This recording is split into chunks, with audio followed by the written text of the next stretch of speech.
Hey, how's it going, friends? Thank you for tuning in to VR Revelations. It is the year of our Lord 2023, January 16th. So, will Belarus join the Ukraine conflict? Well, to be honest, I don't think so. Now, there is a lot of speculation right now because looks like Russia and Belarus are running joint Air Force drills here. These are on a major scale. Of course, they've been cooperating with each other since before the war even began.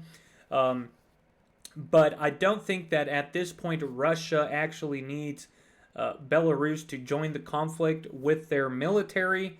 As long as Belarus allows them to use their country to move their forces through it, I think that's enough.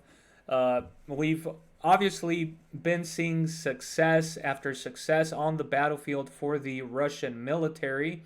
As we can see here on the live UA map, Russia is pretty close to achieving their objectives in the so-called special military operation.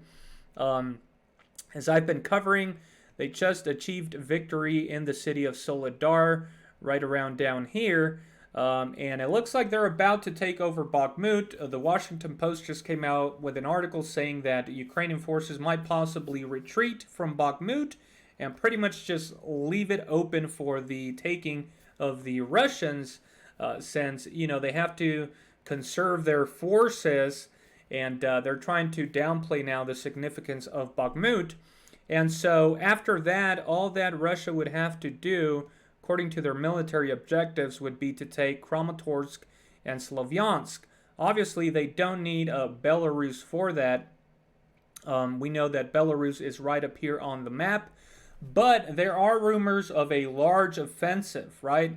Now, I think that, Zelensky and his government, they're not going to be willing to come to the table and, negotiate some sort of peace deal. They've already said they're not willing to negotiate with Vladimir Putin or his government, and that they're not going to come to the negotiating table and cede all this territory, which is now part of Russia.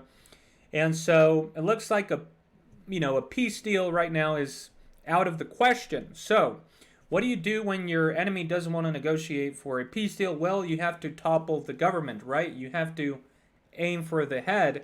Again, Ukraine is a massive country, so it's very irrational to think that, Russia is going to continue slowly till they take control of the whole territory. That's not the way you carry out a war.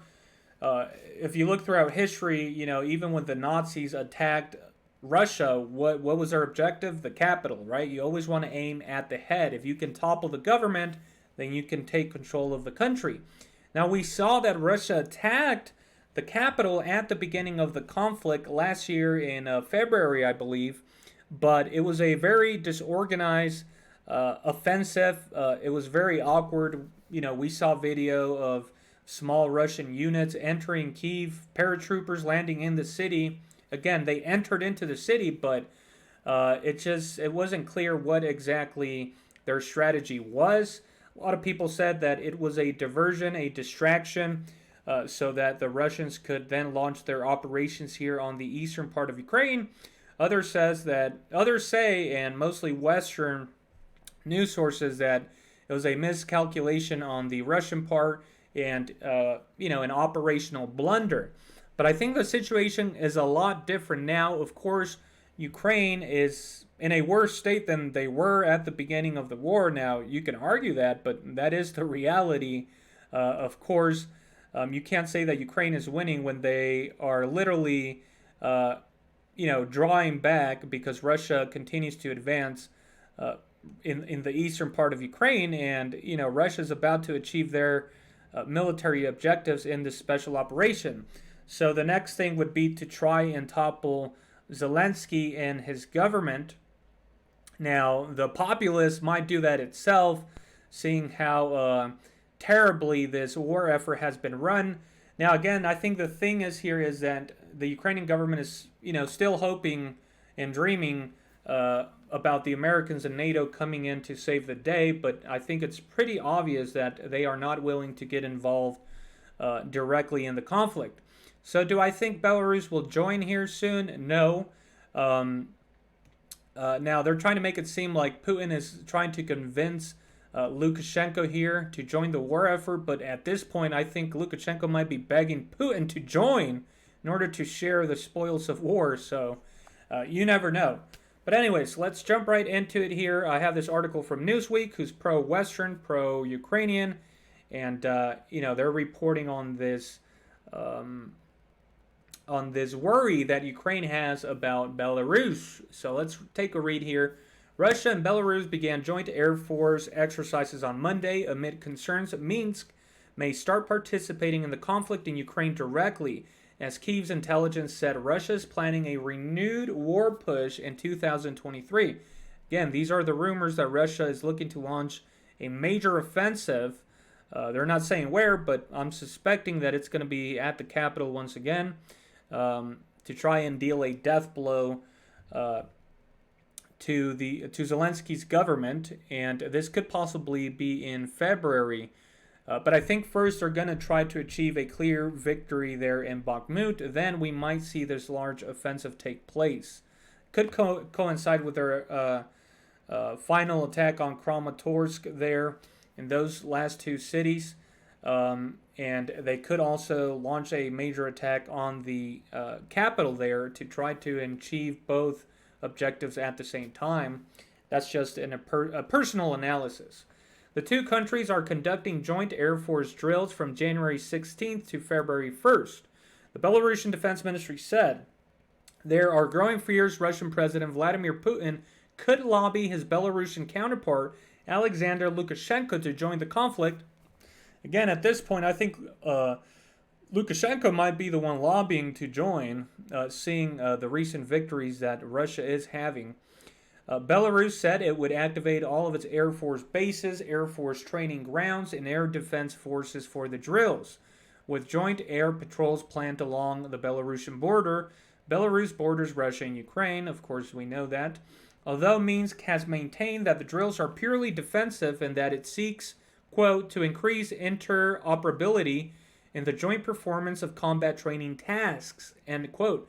Ukrainian officials have warned residents that air raid warnings are likely to increase as a result of the exercises. Quote, important, from the 16th of January to the 1st of February, a joint flight and tactical exercise will be held with the aviation units of the Armed Forces of the Republic of Belarus and the Russian Federation, end quote, via Vyacheslav Shaus, or however his name's pronounced, the governor of Ukraine's Chernihiv region, said on his Telegram channel on Monday. Quote, the number of air alarms on the territory of Chernihiv Oblast and the country in general may increase significantly. Don't ignore any threat message, end of quote, the official added. While Belarus, a loyal Kremlin ally, hasn't directly joined the Ukraine conflict, Russian troops have been allowed to do exercises on Belarusian territory since before the beginning of the war, and the country was used by Russia to launch its invasion on Ukraine on February 24, 2022. Lukashenko agreed in October 2022 to create a joint regional grouping of troops with Russia, saying the decision was made in response to provocations by the NATO military alliance at the United States in there, of course, which is NATO pretty much, on its border with Ukraine, and Ukrainian plans to attack Belarus. So, again, Belarus has warned that Ukraine has thought about attacking Belarus, and then they said that, they would retaliate if any attack were to be made on Belarus. Of course, Belarus could use these weapons that Britain and these other countries are sending as an excuse, to join the conflict, right? And they might say that that is a threat to their country. But again, that at this point, I don't really think they need any sort of excuse. I think, Vladimir Putin might be holding them back, actually. They may be wanting to join the conflict, but I don't think that Russia at this point needs their assistance as of right now. Now, if NATO and the Americans were to get involved more directly, right, and send, some of their best weapons, then at that point, I could see Belarus trying to join, or rather joining. Also, Again, since Russia is having these successes on the battlefield, Belarus might ask to join to sort of share the glory of the victory. Since then, Russia has been sending military equipment to Belarus. The two nations also extended joint military drills on January 8th amid fears that Minsk is being pressured to join the war. On Sunday, the Belarusian Defense Ministry cited Pavel Muravenko, first Deputy State Secretary of the Belarusian Security Council, as saying that the situation on the Ukraine-Belarus border was not very calm. So, meanwhile, Ukraine's intelligence service has said that Russia is planning a very serious offensive in February. So again, experts are saying that, it's not likely that Belarus will join. But again, these are the same experts that said that it wasn't likely that Russia would, invade Ukraine there, even though Russians were building up defenses, or rather their forces along the border. But yeah, guys, we could definitely see, a large offensive here pretty soon within the next couple of weeks. As the article said there, possibly at the beginning of February. But I don't think that the Belarusian military will join in this effort. I think that Russia will launch another attack like they did at the beginning on the capital there in Ukraine towards Kyiv. But I think this time it will be successful. So we'll definitely have to keep an eye out for that. Again, the truth is stranger than fiction. Leave me your thoughts and comments down below, guys. Make sure you give the video a like and make sure you subscribe for future coverage. That's going to be it for this. God bless you. Have a wonderful day.